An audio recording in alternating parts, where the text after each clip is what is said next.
Chaque année, la coordination montagne organise les rencontres citoyennes de la montagne, dont l'objectif est de rassembler les différents acteurs de la montagne, du monde associatif, les élus aussi, la société civile, pour discuter des grands enjeux d'avenir pour les territoires de montagne, plutôt avec une vision durable.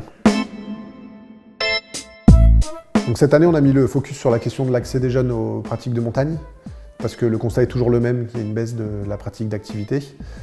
Et surtout, la coordination montagne, c'est vraiment un de nos axes forts, cette question des jeunes et de la montagne. Et on avait besoin de remobiliser l'ensemble de nos membres et puis des partenaires pour retravailler une stratégie plus efficace.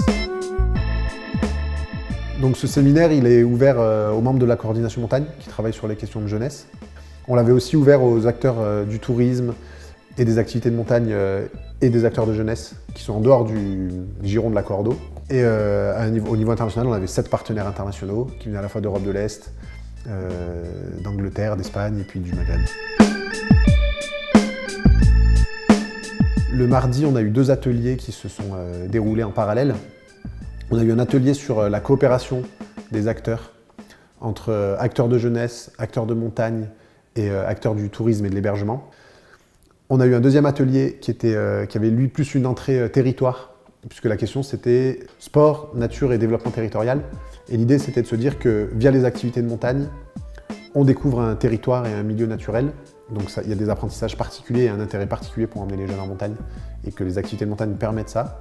Le mercredi, on a eu une journée un peu hors des murs, on va dire. Le matin, on est allé pratiquer des activités de montagne avec l'ensemble du groupe pour permettre de faire connaissance et puis s'aérer un peu l'esprit. Et le mercredi après-midi, en lien avec les rencontres ciné montagne de la ville de Grenoble, on a vu une projection de film dédiée à la question, par-delà les hauteurs. Ensuite, on a eu une conférence internationale, grand public, ouverte à tous, avec l'intervention d'un sociologue, Gilbert Berlioz, et puis la table ronde avec les partenaires internationaux. Donc il y a eu à peu près 80 personnes qui sont venues participer à ce temps-là. Le jeudi, la dernière journée, c'était sur un atelier sur la communication, parce qu'on se rend compte que c'est un vrai besoin chez à la fois les acteurs de jeunesse et les acteurs de montagne, d'arriver à mieux communiquer auprès des jeunes, parce que c'est un public qui est difficilement captif. Et un deuxième atelier qui était sur la question des financements européens, qui peuvent être un vrai levier pour permettre de développer des activités jeunes et montagne, à la fois pour former des acteurs et aussi pour proposer de l'activité aux jeunes. Ça a remobilisé les acteurs de la coordination montagne sur cette question-là, et ça a surtout vraiment montré l'intérêt de faire travailler les acteurs de jeunesse et les acteurs de montagne ensemble, si on veut qu'il y ait des jeunes qui aillent en montagne. Donc ça a vraiment remobilisé ça. La question de la formation est au centre de cette question-là et elle a été réabordée plusieurs fois. Donc je pense que c'est vraiment quelque chose qu'on va redynamiser au niveau de la coordination montagne. La formation à la fois des acteurs de jeunesse aux activités de montagne, mais aussi des acteurs de la montagne à accueillir du public jeune. Cette interconnaissance, elle est nécessaire. Alimente le glacier du Tacul, mer de glace. En dessous de 3000, toute la neige a fondu l'été. Ces petits groupes de travail qui sont mis en place spontanément jeudi après l'intervention sur les financements européens, qui ont mûri pendant les 3 jours. Et là, on a vraiment des personnes qui vont aller sur du dépôt de projet.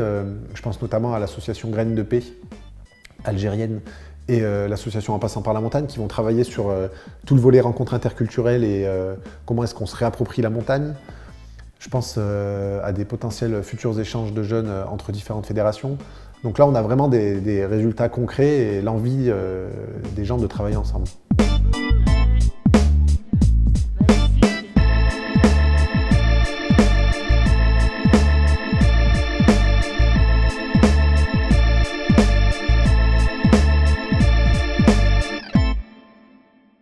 Maintenant, si vous voulez un peu plus creuser tout ce qui a été dit, je vous invite tout simplement à aller cliquer à droite, à gauche, là, sur les petites vidéos qui sont juste en dessous, où vous allez avoir des entrées thématiques, et puis vous allez avoir des portraits des différents participants.